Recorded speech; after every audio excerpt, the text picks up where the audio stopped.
बिस्मिल्लाहिर्रहमानिर्रहीम अस्सलाम वालेकुम। मैं मोहम्मद फ़राज़ हूँ और आप देख रहे हैं करंट अफेयर्स विद फ़राज़। जनाब, मैं आपका इंतहाई मशकूर हूँ कि आपने मेरी वीडियो देखने के लिए वक्त निकाला।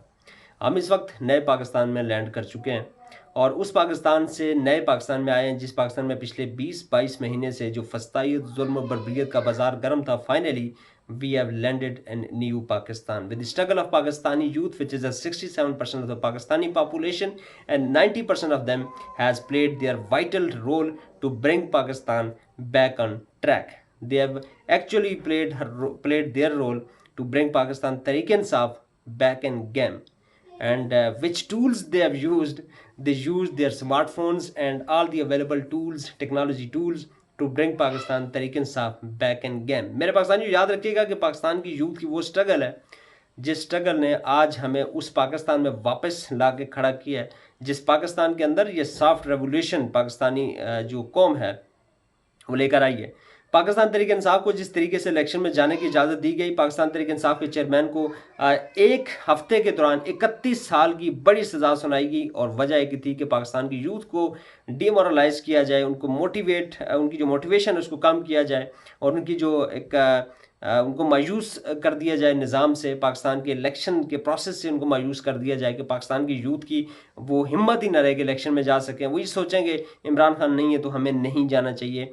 But Pakistani nation has responded remarkably well.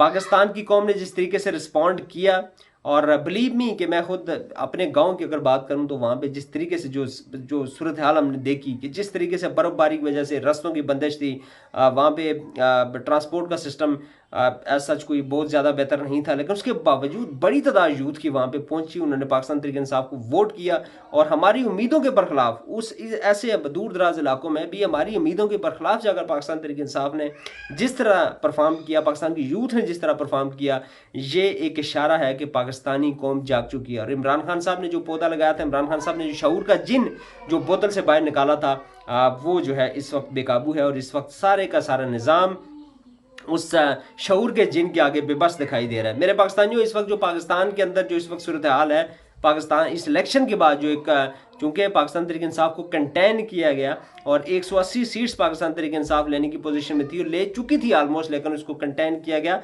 और उसको लिमिट किया गया बिलो हंड्रेड्स। और ये बड़ा एक अजीब सी बात हुई कि पाकिस्तान तहरीक इंसाफ को लिमिट कर दिया गया 100 सीट्स के अंदर, लेकिन स्टिल पाकिस्तान तहरीक इंसाफ वाहिद बड़ी जमात है जिसके पास तकरीबन 92 सीट्स हैं। जो दूसरे सेकंड लार्जेस्ट जो पार्टी है उसके पास पाकिस्तान PMLN, उसके पास 75 सीट्स हैं, और थर्ड जो लार्जेस्ट पार्टी है पाकिस्तान पीपल्स पार्टी, उसके पास 54 सीट्स हैं। सो पाकिस्तान तहरीक इंसाफ को जानबूझकर लिमिट किया गया।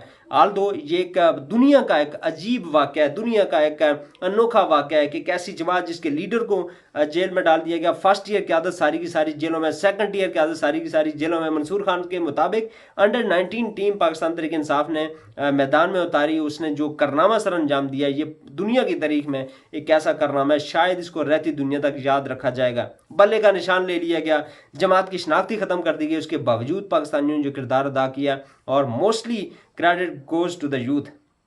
अगेन आई वुड से कि यूथ की मदद के बगैर ये पॉसिबल नहीं था। जिस तरीके से यूथ ने टेक्नोलॉजी का इस्तेमाल किया, जिस तरीके से सोशल मीडिया का इस्तेमाल हुआ, जिस तरीके से स्मार्टफोन्स का इस्तेमाल हुआ, लेकिन बल्ले का निशान ना होने के बावजूद पाकिस्तान तहरीक इंसाफ ने एक ज़बरदस्त कम बैक किया और सबको हैरान करके रख दिया।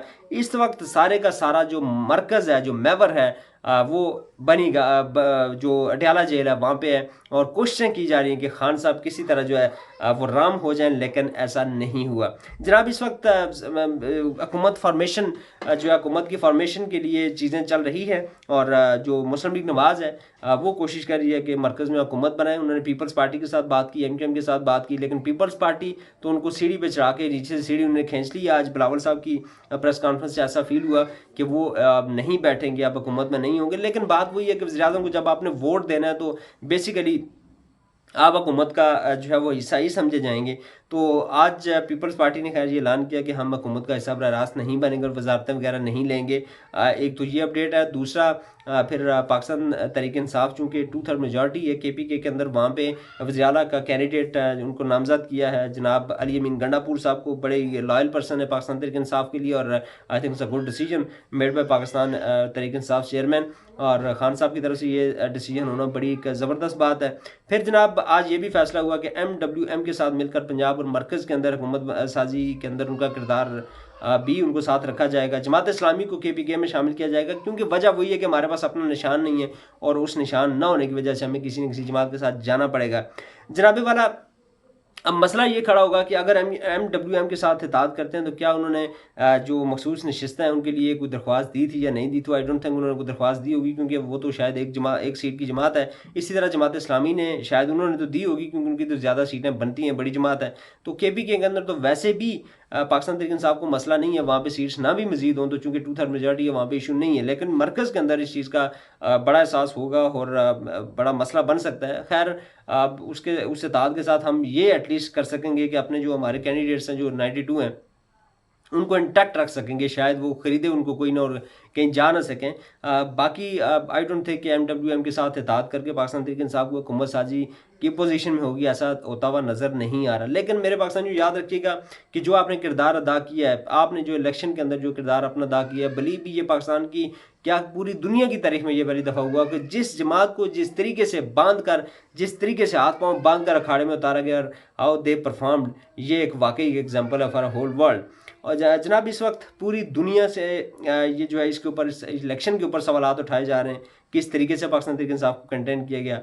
आज जो अक़वाम मुत्तहिदा के जो सेक्रेटरी जनरल हैं उन्होंने भी कहा कि हमें बड़ी गहरी नज़र हमने रखी हुई। अमेरिका की जानिब से बड़ा सख्त पैगाम आया कि जो आप हुकूमत उस जमात को बनाने दें जिसको कौम ने मैंडेट दिया, और हम भी उसी का हुकूमत के साथ काम करना पसंद करेंगे जिसको कौम ने मैंडेट दिया। तो इस वक्त काफ़ी चीज़ें जो आउट ऑफ कंट्रोल हैं, और खान साहब के जो है कोर्ट में बॉल है।